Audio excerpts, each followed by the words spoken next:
Doctor ortho, अब दर्द भी घुटने टेकेगा।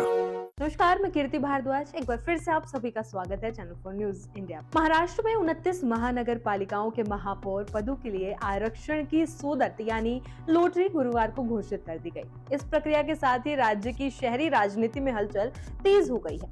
आरक्षण की प्रक्रिया नियमानुसार चरणबद्ध तरीके से पूरी की गई, जिसमें सबसे पहले अनुसूचित जनजाति एसटी, फिर अनुसूचित जाति एससी, उसके बाद अन्य पिछड़ा वर्ग ओबीसी और अंत में सर्वसाधारण यानी खुली श्रेणी का आरक्षण निकाला गया। इस लॉटरी के अनुसार मुंबई नगर निगम के महापौर का पद महिला के लिए आरक्षित किया गया है।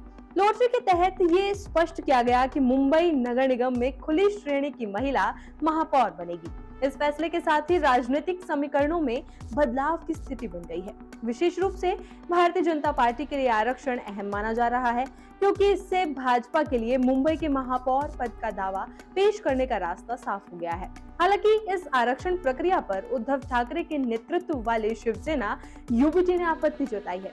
उद्धव ठाकरे की शिवसेना को ये उम्मीद थी कि मुंबई नगर निगम का महापौर पद अन्य पिछड़ा वर्ग के लिए आरक्षित होगा।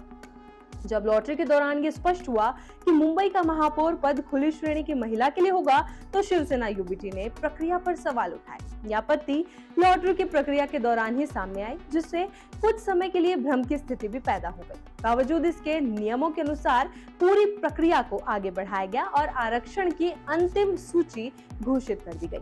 मुंबई नगर निगम को देश का सबसे समृद्ध नगर निगम माना जाता है।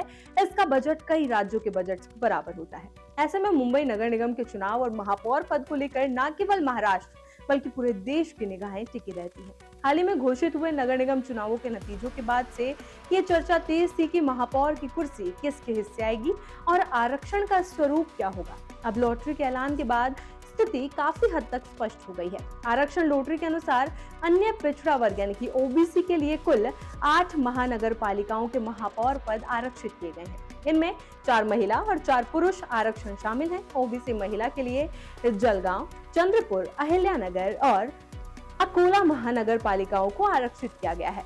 वहीं ओबीसी पुरुष के लिए उल्हासनगर, कोल्हापुर, पनवेल और इचलकरंजी महानगर पालिकाएं शामिल हैं। यह वितरण सामाजिक संतुलन और प्रतिनिधित्व को ध्यान में रखते हुए किया गया है।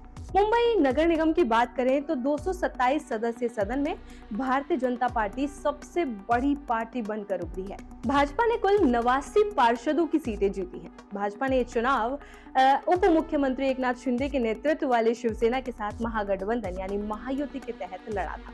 शिंदे गुट की शिवसेना को 29 पार्षद मिले हैं। इस तरह महायुति के पास कुल 118 पार्षदों का समर्थन है, जो स्पष्ट बहुमत को दर्शाता है। इसी कारण ये लगभग तय माना जा रहा है कि मुंबई नगर निगम की महापौर महायुति से ही बनेगी। दूसरी ओर उद्धव ठाकरे के नेतृत्व वाली शिवसेना के लिए ये चुनाव बड़ा झटका साबित हुआ है। पिछले 25 वर्षों से मुंबई नगर निगम पर सत्ता बनाए रखने वाली शिवसेना को इस बार विपक्ष में बैठना पड़ा है। इस चुनाव में उद्धव ठाकरे और राज ठाकरे ने गठबंधन कर मैदान में उतरने का फैसला किया था।